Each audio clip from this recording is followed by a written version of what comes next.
என்ன பண்ணலாம் நெக்ஸ்ட்டு, இது யார் எந்த ப்ரொடக்ஷன் ஹவுஸ் கிட்ட போகலான்னு சொல்லும்போது, இவனுங்களுக்கு வந்து அதாவது எங்களுக்கு அந்த ஒரு பர்ட்டிகுலர் டைமில் வந்து ஒரு லிமிட்டே தெரியாது. இஷ்டத்துக்கு பேசுறது, அதாவது லிஸ்ட் எழுதுவோம்ல, யார் யார் ப்ரொடக்ஷன் ஹவுஸ் பேர் எழுதலான்னு. டக்குன்னு ஒருத்தன் ஃபஸ்ட்டு சன் பிக்சர்ஸ் அப்படின்னா, நான் திரும்பி பார்த்தேன், டேய் மனசாட்சியோட முதல்ல ஒரு லிஸ்ட் போட அப்படின்னா.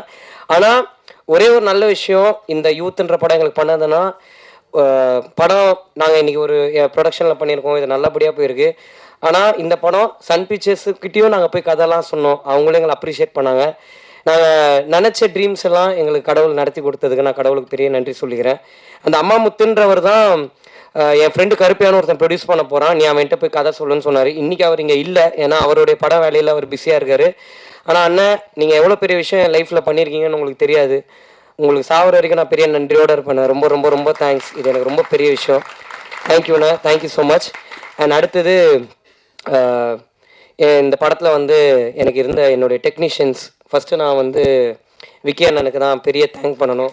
தேங்க்யூண்ணே, ரொம்ப ரொம்ப ரொம்ப தேங்க்ஸ். ஏன்னா எல்லா அவருடைய அசிஸ்டன்ட்ஸ் எல்லாருமே ஹீரோயின்ஸுக்கு தர்மாக்கோல் பிடிக்கிற டைமில் எனக்கு தர்மாக்கோல் பிடிக்கணும்னு நினச்ச ஒரே ஜீவன் எங்கள் அண்ணன் விக்கி அண்ணன் தான். அதாவது அவர் எனக்கு ரொம்ப, நான் சில சுச்சுவேஷன்ஸில் வந்து பயத்தை வெளில காமிச்சிக்காத மாதிரி நடிப்பேன், ஆனால் கரெக்டாக அவர் தான் கண்டுபிடிப்பார் கொஞ்சம் பயமாக இருக்கு அப்படின்னு.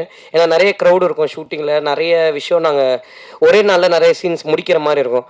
பட் அந்த பர்டிகுலர் டைமில் நான் கொஞ்சம் அப்செட் ஆனால் கூட அது என்னுடைய ஃபேஸில் ரிஃப்ளெக்ட் ஆகும் ஃப்ரேம்லன்னு சொல்லிட்டு என்னை கொஞ்சம் கூட அப்செட்டே ஆக்காமல் என்னுடைய பெரிய பேர்டனையும் அவர் ஷோல்டரில் போட்டு எனக்காக ட்ராவல் பண்ண வைக்க என்ன ரொம்ப ரொம்ப ரொம்ப தேங்க்ஸ். நான் ரொம்ப நன்றியோடு இருக்கேன் உங்களுக்கு. Thank you so much. அண்ட் இந்த படத்தில் வந்து நான் முக்கியமாக ஒரு 2 பேரை பற்றி பேசிடணும்னு நினைக்கிறேன். ஒன்று எங்களுடைய ஃபைட் மாஸ்டர் கலை அண்ணன், இன்னொன்று காவியாகா.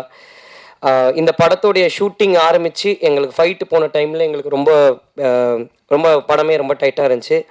அன்னைக்கு அவர் ரொம்ப பிஸியாங்க, மோகன்லால் சார் படத்தோடைய ஷூட்டிங்கில் இருந்தார். எங்களுக்கு சம்பளமே வாங்காமல் அன்றைக்கி எங்களுக்காக ஷூட்டிங்க்கு வந்து ஒரு 2 நாளில் ஃபைட்டை முடிச்சுட்டு போனார். கல்யாணா ரொம்ப ரொம்ப ரொம்ப தேங்க்ஸ் அண்ணா, இது ரொம்ப பெரிய விஷயம் நீங்கள் எங்களுக்கு பண்ணதுக்கு, அதுக்கு ரொம்ப நன்றி. அண்ட் காவியாக்கா, ரொம்ப தேங்க்ஸ்க்கா. அந்த சட்டை பேண்ட் எல்லாம் அவங்க தான் எனக்கு வாங்கி கொடுத்தாங்க. நான் ரொம்ப ஜாலியாக இதுவாக போட்டுட்ருப்பேன், அவங்க கொஞ்சம் இனிமேவாது கொஞ்சம் டீசெண்டாக பிஹேவ் பண்ணுன்னு சொல்லி எனக்கு முழுக்க இந்த ஹோல் ட்ராவலில் நீங்கள் ரொம்ப நிறைய ஹெல்ப் பண்ணியிருக்கீங்கக்கா. அது உங்களுக்கு பர்சனலாக ரொம்ப தெரியும். என்னுடைய சக்ஸஸை வந்து கபிலன் டிசைனர், அவரும் காவியாக்காவும் அவங்களுடைய சக்ஸஸாக ரொம்ப ஃபீல் பண்ணி அவங்க எவ்வளவோ எனக்கு எக்ஸ்ப்ரெஸ் பண்ணியிருக்காங்க. ரொம்ப ரொம்ப ரொம்ப நன்றி. அடுத்து என்னுடைய art director sir Ramu sir, sorry, நான் விக்கி அண்ணனை பற்றி ஒன்றே ஒன்று சொல்லணும்.